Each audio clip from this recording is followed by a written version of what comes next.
নমস্কার।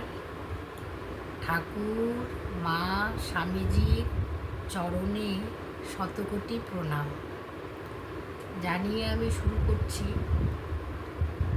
প্রথমেই বলি যে আমাদের এই পৃথিবীতে এত যে বিভিন্ন রকমের বাজে কাজ হচ্ছে, তারপরে মানুষ মানুষকে খুন করছে, রেপ করছে, তারপরে কাউকে ছাড়ছে না, মা বোন কেউ আপন নয়, এরকম একটা পরিস্থিতি তৈরি হয়েছে। তো আমাদের যে ভক্তি, যে আধ্যাত্মিক যে লাইনটা, সেটার কোনো মূল্যই নেই, গুরুত্বই নেই, সেটাকে কেউ প্রাধান্যই দেয় না। যে একটা খুব সুন্দর পথ আছে, যে পথটিকে ধরে আমরা চললে পারে আমরা সবাই কিন্তু একটা সুন্দর পরিস্থিতি তৈরি করতে পারি, কিন্তু সেরকম ধ্যান ধারণা এখন বিশেষ করে বেশিরভাগ লোকের মধ্যেই নেই।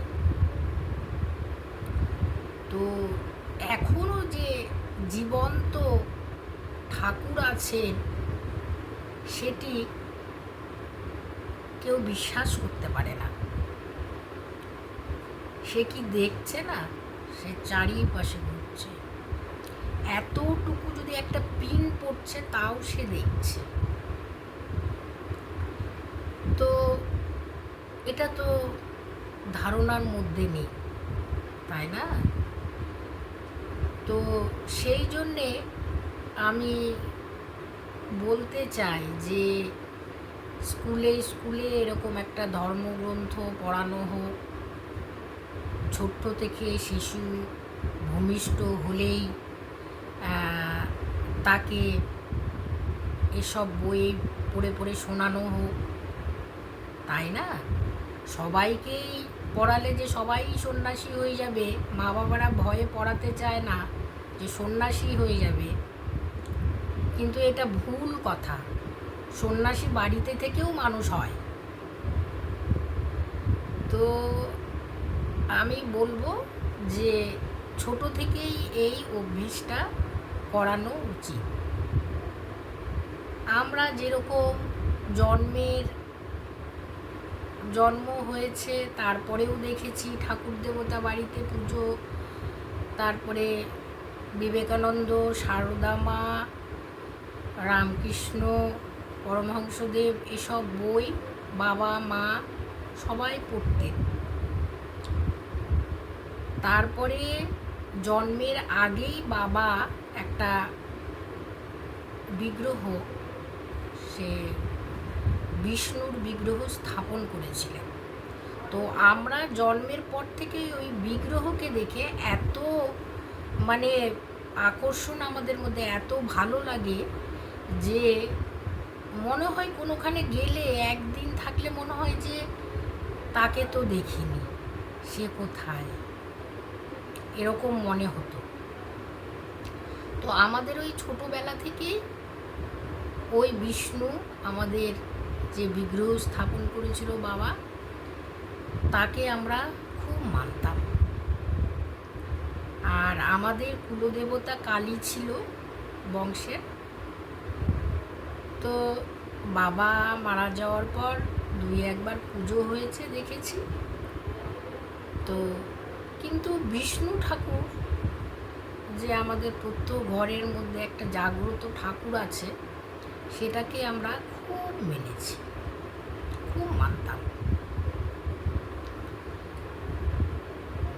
তো এখনকার ছেলেমেয়েরা কেউ ঠাকুর ঠাকুর করলে বা কথা বললে পাগল বলে, তাকে কোনো ভালো বুদ্ধি দিতে গেলেও পাগল বলে, যে একটু চুপ করে বস, একটু ধ্যান কর বা কিছু, তারা অতটা পছন্দ করে না। কিন্তু কোনো কোনো ঘরের ছেলেমেয়েরা আছে মা বাবার আদর্শটাকে ধরে রাখে, তারা কিন্তু পালন করে। এটা একটা সাইডে রাখতেই হবে। এটা কিন্তু মেন একটা জিনিস, কিন্তু আমাদেরকে পড়াশোনার পাশে পাশে সাইডে এই একটা ভক্তিমূলক বই রাখতেই হবে। যেরকম পড়াশোনার বইকে গুরুত্ব দেওয়া হয়, আধ্যাত্মিক যে বই পুঁথিগুলো আছে সেগুলিকেও গুরুত্ব দিতে হবে।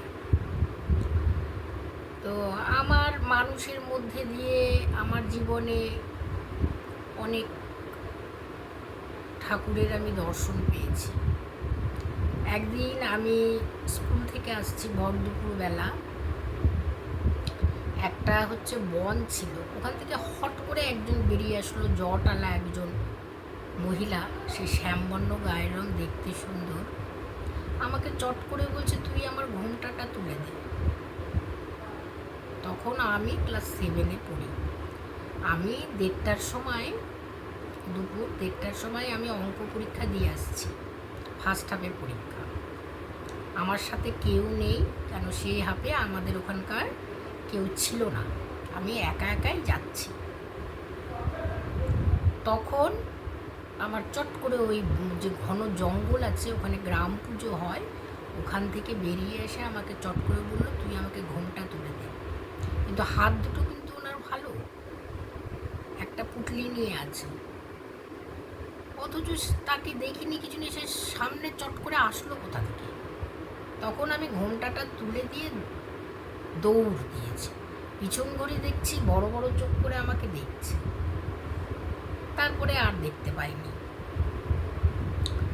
এইরকম একদিন বাড়িতে আছি, একজন ত্রিশূল নিয়ে জটালা দৌড়াতে দৌড়াতে এসছে, সামান্য একটু নিচে পড়ে আছে, গায়েটাই কিছু নেই, ছাইটাই মাখা, চোখগুলোই বড় বড়। দুপুরবেলা মেয়েরা স্কুলে গেছে, ওর বাবা চাকরিতে গেছে, তো আমি একা রয়েছি। তো দেখছি উনি এসে বলছে, আমি তোর কাছে ভাত খাবো। আর আমার তখন বয়সটাও অল্প, আর আমি না দুপুরবেলা রান্না করে ক্লান্ত হয়ে যেতাম। কেন যে খুব সকালে উঠে হাজব্যান্ড যাবে দূরে, তো রান্না করে না আমি ক্লান্ত হয়ে যেতাম। আর ওরকম করে আমাকে এসে বলছে, আমি তখন কাপড় মেলছিলাম, ভিজে কাপড় মেলছিলাম, তখন বলছে যে আমি তোর কাছে খাবো। তখন আমি বললাম আচ্ছা। তখন বললাম আমি